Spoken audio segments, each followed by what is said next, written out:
Quand j'étais tout gamin, j'aimais beaucoup l'histoire du Petit Prince. J'avais le bouquin avec les images. Je me souviens surtout d'un disque vinyle, un vieux, qui tournait à la hauteur de mes yeux. C'était un 78 tours, alors il tournait vite. Aussi vite que la planète du Petit Prince, qui était d'ailleurs dessinée au centre de ce disque, avec des étoiles qui filaient, qui brillaient, pleines de promesses. Fais de ta vie un rêve et d'un rêve une réalité. Cette phrase, on la connaît tous. Sous une forme ou sous une autre, on l'a vue, revue, elle circule sur les réseaux sociaux. Oui, mais cette phrase, elle est de l'auteur du Petit Prince, Saint-Exupéry. Et ce rêve, Saint-Exupéry l'a vécu, dans le ciel. Comme ces fameux pionniers, ces héros qui ont osé vivre le rêve d'Icare, voler. Mais ça, c'était il y a bien longtemps, plus de 100 ans pour ces premiers planeurs. Et aujourd'hui, sur notre planète, qui ne ressemble guère à celle du Petit Prince, où tout est formaté, aseptisé, où le risque n'a plus vraiment sa place, où souvent, quand on vole, ça ressemble plus à prendre le bus, et encore aux heures de pointe, comment peut-on retrouver la pureté, l'authenticité de ce rêve d'Icare ? Il y a environ 30 ans, j'ai vu pour la première fois, dans les montagnes des Alpes, ces parachutes de pente. C'étaient des voiles colorées, à l'image de leurs pilotes, souvent habillés en fluo. Années 80 oblige. C'étaient d'abord des parachutistes qui voulaient se libérer de la montée en avion, ou encore des alpinistes qui, eux, voulaient chercher à redescendre des sommets autrement qu'à pied. Des héros, des courageux, des inconscients, diront certains. Ils modifiaient des parachutes avec leurs machines à coudre pour les faire avancer, pour les faire voler. Un parachute, ça ne fait que descendre. En les modifiant pour les faire aussi avancer, planer, c'était gagné. On pouvait redescendre des montagnes en volant. Du tissu, des ficelles, un petit harnais d'escalade, le tout dans un sac à dos, c'était parti.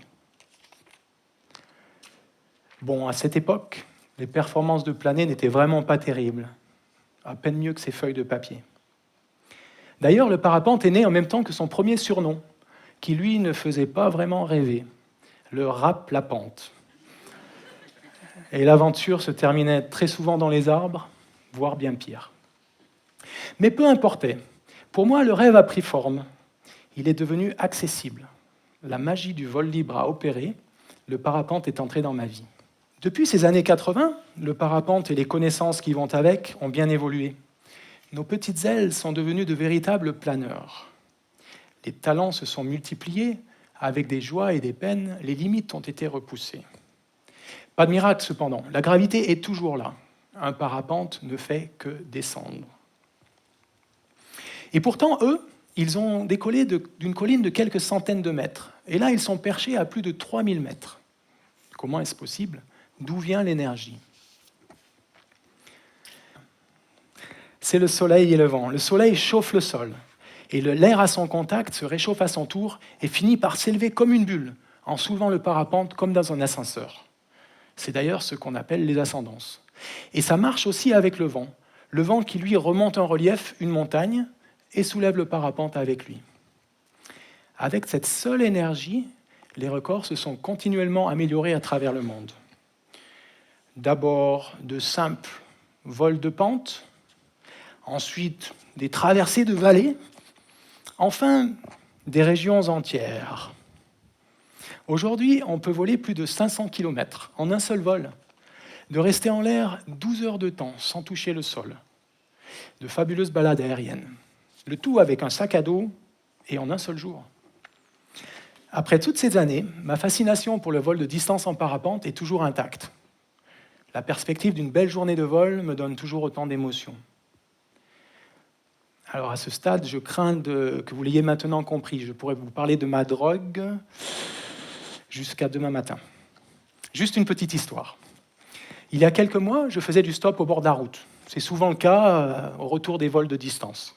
Une automobiliste s'arrête, je monte, bonjour madame, merci beaucoup. Forcément, je lui explique ce que je fais là avec mon parapente, avec mon gros sac sur le dos. Elle m'écoute. Au bout d'un moment, elle me demande, vous ne vous ennuyez pas là-haut ?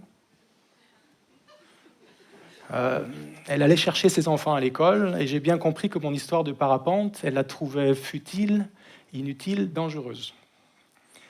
Moi, j'étais encore perché sur mon petit nuage et j'ai eu du mal à lui expliquer. Mais ça m'a fait réfléchir et aujourd'hui, je crois en savoir un peu plus. J'ai réalisé que le déroulement de ces vols de distance présentait beaucoup d'analogies avec la vie, que chaque vol était une métaphore étonnante avec le résumé de toute une vie, une sorte de concentré temporel truffé de correspondances. Regardons ça. Le décollage, c'est la naissance. Quand nos pieds quittent le sol, on laisse la pesanteur derrière. On sort de la boîte en 2 dimensions et on prend une première vraie respiration. D'ailleurs, on peut même pousser un petit cri, comme le nourrisson qui, lui, découvre son nouvel environnement à l'extérieur de sa mère. Le parapentiste, lui, il rentre dans la 3e dimension en se détachant de la terre-mère. Un moment fort, souvent le moment favori des parapentistes. Tout est possible, les rêves les plus fous sont permis. Jusqu'où notre destinée du jour nous amènera-t-elle ? Le ciel est notre terrain de jeu, alors il n'y a pas vraiment de limite. Les débuts d'un vol de distance, c'est l'enfance, la jeunesse. On est à l'affût de toutes les sensations. Il faut trouver cette fameuse potion anti-gravité pour monter, pour grandir. Les ascendances sont notre élixir de vie. Elles sont notre véritable nourriture. Alors on capte tout ce qu'on peut trouver pour s'élever, pour grandir, pour faire comme les grands et de ne pas finir en bas de la pente. Et bien sûr, les erreurs de jeunesse sont possibles. On peut trébucher. Et le risque de devoir atterrir trop tôt est bien présent. C'est donc à ce moment-là que les rêves doivent devenir réalité. Il faut concrétiser. Et le rêve, à ce moment-là, c'est monter. Ça y est, on a trouvé la première ascendance, on est perché. On est haut et beau, le monde est à nos pieds. Tout nous paraît soudain plus accessible. L'altitude nous donne une nouvelle attitude. Comme un ado, enfin un ado en forme, un ado coopératif, vous voyez ce que je veux dire ? On est optimiste et joyeux. On est prêt à couper le cordon, impatient de quitter le nid. C'est l'heure du départ, c'est la croissance validée, c'est l'émancipation du jeune adulte. Mais bien vite, c'est aussi l'heure des premières grandes décisions. On veut l'autonomie, il faut l'assumer. Faut-il continuer de monter en restant dans sa bulle pour plus de sécurité ? Ou alors choisir une direction, tracer sa route ?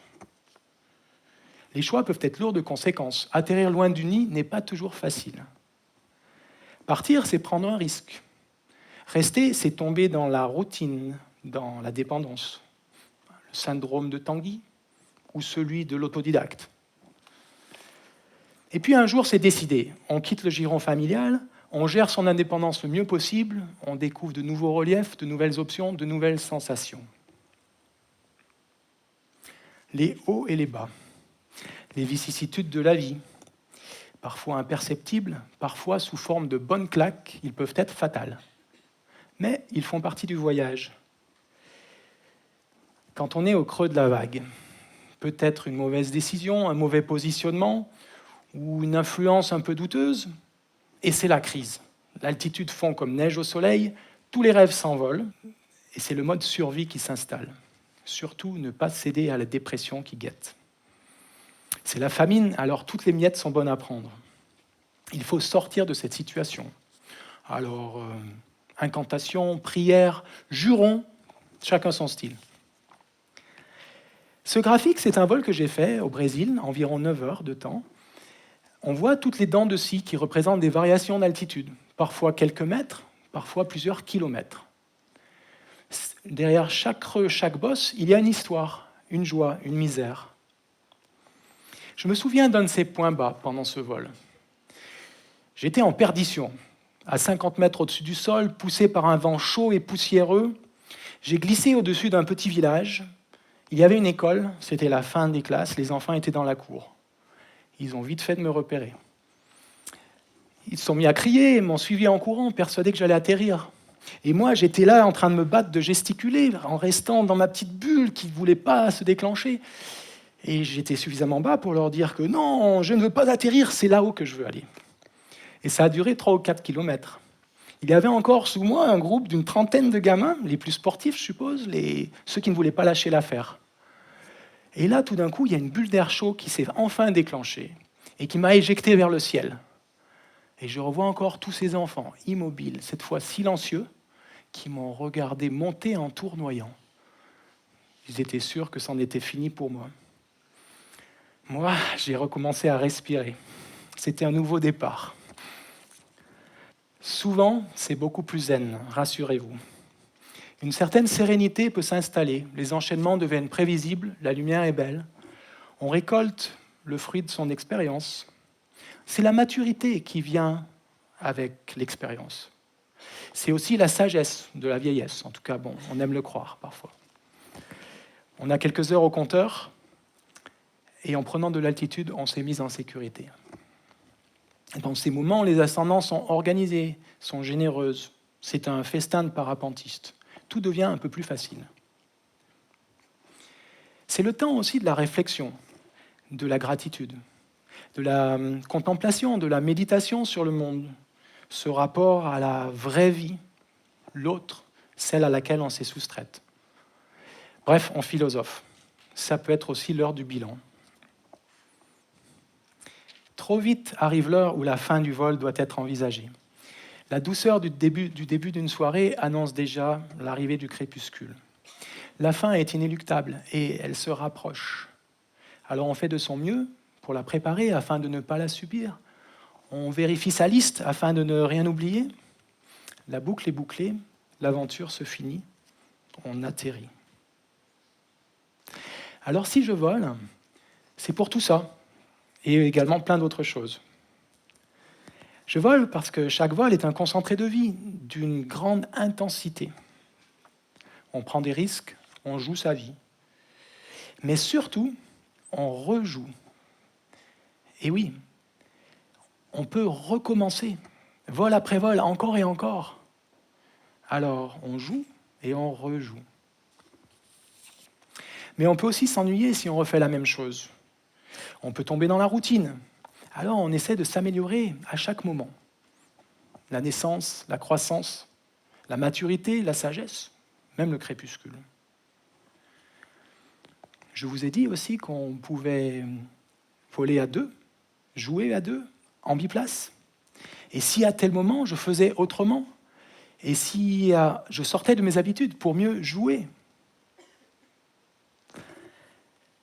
Alors, volons et jouons tant que le soleil brillera. Merci.